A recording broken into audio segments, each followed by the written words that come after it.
पर्वताच्या शिखरांमध्ये वसलेल्या एका शांत आश्रमात आजचा प्रवास सुरू होतो.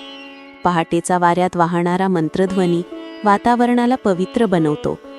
साधकांची मनस्थिती आणि त्यांच्या साधनेतील ऊर्जा प्रेक्षकांनाही जाणवते. गुरुकुलातील शिक्षण सत्रात अहंकाराचा त्याग हा मुख्य विषय असतो. गुरुजी सांगतात की अहंकारामुळेच माणूस स्वतःपासून दूर जातो.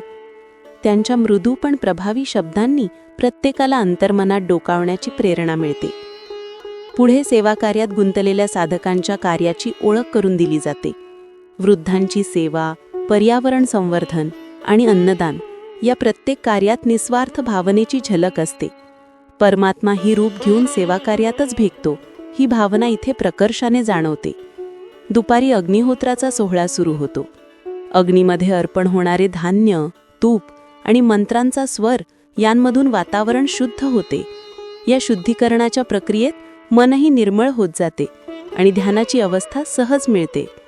रात्रीच्या दीपप्रज्वलनाने कार्यक्रमाचा समारोप होतो. हजारो दिव्यांचा प्रकाशात आश्रम उजळतो आणि प्रत्येक दिवा जीवनातील आशेचा संदेश देतो. शांतता, ऊर्जा आणि परमसत्याचा शोध या तिन्ही भावनांचा संगात इथे पूर्णत्वाला पोहोचतो.